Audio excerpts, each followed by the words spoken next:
Hey guys, in this video, you won't hear or see an intro from me, because we'll start this from the very first minute of the game, and you'll also see in this video how I rotate, how I plan, and how I handle toxicity while playing Mobile Legends. And yes, I am a solo player. You guys can see right from the start of the game, there's already toxicity. I mean, I'm the core, but it seems like Granger won't let me take the blue buff. By the way, this is my 8th game, and 5 of those were losses. But in this game, we're going to push hard to win. So yeah, I didn't get the blue buff, but I didn't complain or chat about random stuff. I just let it go, because earlier during the picking phase, he really wanted to play core. I was willing to adjust during the picking phase, but I knew we'd lose if he forced Granger as core. So yeah, he insisted on Granger, and now we have 2 marksmen. When I'm the jungler, I always rotate to the gold lane first, because the gold lane really needs to farm items, so if you're the core, you have to start your rotation at the gold lane. The real mistake here is that Karina reached level 4 first, so I fell behind, because as I mentioned, I didn't get my blue buff. So guys, always remember this, always support your jungler, give them all the help you can, and of course, you need to support them, especially in the early game.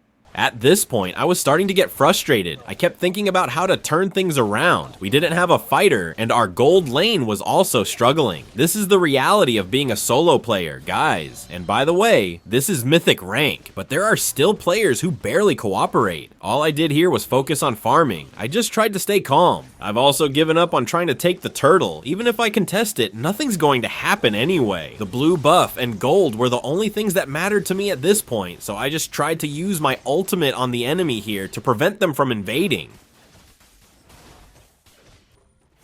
I forgot to mention, there's one more thing I want to teach, and it's one of the most important things you need to learn, especially for junglers. When you see that there are only a few seconds left before the turtle spawns, most of the time, you should already be nearby. This greatly increases your chances of securing it. But here, the enemy made a mistake, and we took advantage of it. As a core, you should know when you can take objectives and when your opponent is likely to mess up. I also used my retribution because I knew and I was 100% sure that the turtle would be ours.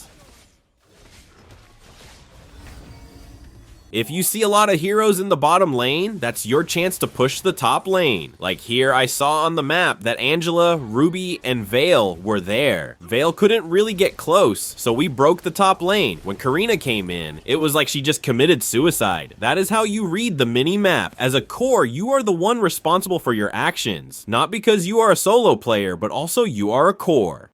Through gradual farming, we're slowly turning things around. Even though I was denied the blue buff, I stayed quiet and just did my job. Even when I was getting frustrated, I forced myself to stay calm because if I had engaged with Granger earlier, it might have ruined the game. And here's another thing you should always remember. Please, to all the fighters out there, when the turtle is about to respawn, don't get yourself killed. If you need to avoid a clash, do it. We cores rely on you when it comes to objectives. You should already be positioned or have provided vision. Don't do what Ruby did here. Farming while the turtle was about to spawn. That's wrong.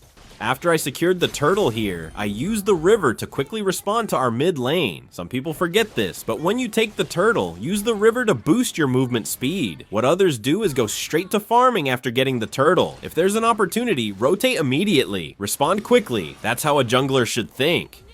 Do you know what our opponent's biggest mistake was that allowed us to turn the game around? They had a lot of magic damage but lacked physical damage. That's why I prioritized Athena's shield here over Queen's wings. So always remember guys, your items should always depend on the enemy. It's not about the item recommendations. Look at the enemy and build counter items.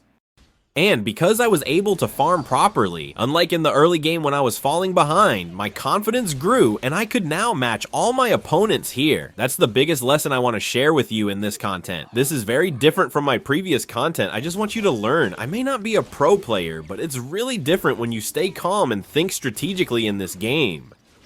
But one thing you really can't change sometimes is the teammates you get in the game. You're only away from them for a few minutes, and they're already feeding. For example, if you see that you're already ahead, don't get careless. And most of you, when you get killed, you blame someone else, either the tank or the core. You don't want to accept your own mistakes. When you're in a match with toxic players, you've got to stop expecting a normal game. This isn't going to be a clean and coordinate match. It's chaos. And in chaos, your job as a core is to manage the mess, not wait for it to fix it.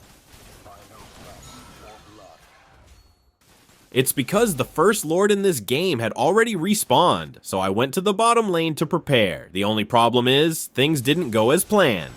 Here's another thing you should remember. When the Lord is up, it might be better to keep your distance first. Don't just charge in recklessly, especially if the core is still far away.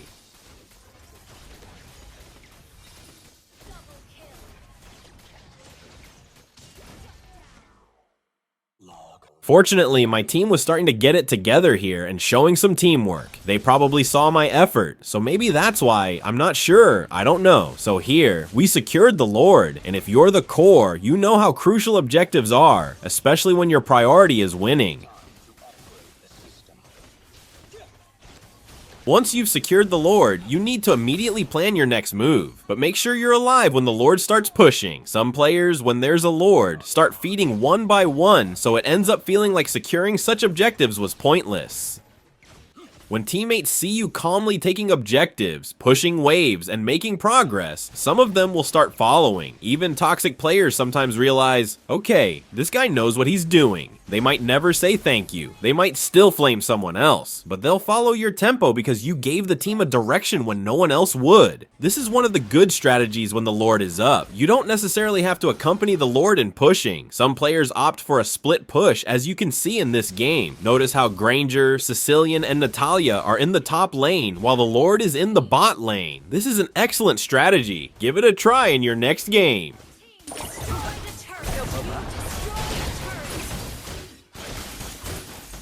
In this game, you really can't avoid mistakes. Sometimes this is the biggest one I've made as a core. I mean, it's not always like this, but I know other core players mess up too. They didn't time their retribution properly either. Ruby stealing the Lord. That's the worst mistake I made in this game. Drop a comment if you've made the same mistake. And because of that mistake, I tried to make things right. What I did, since 2 heroes were missing from the enemy team, was to quickly go bottom to push, hoping that with the help of creeps, I could end the game. But I was wrong, and my plan failed because I underestimated Moscov's ability, so he killed me. Because of my mistake, my teammates gradually lost trust in me. I just couldn't understand their comments in the chat, so maybe someone out there can explain what they meant by what they said. And because of my error, the enemy team gained an advantage. Did you see how crucial objectives are? They can completely turn the game around. But I just ignored them and focused on what I needed to do next. That's just how it is, right? You do everything to make up for it, but one mistake and they forget all the good things you've done. It hurts, but it's true. But there's something my teammates and enemies are forgetting at this moment. My name is Daniel, and I'm doing everything to win.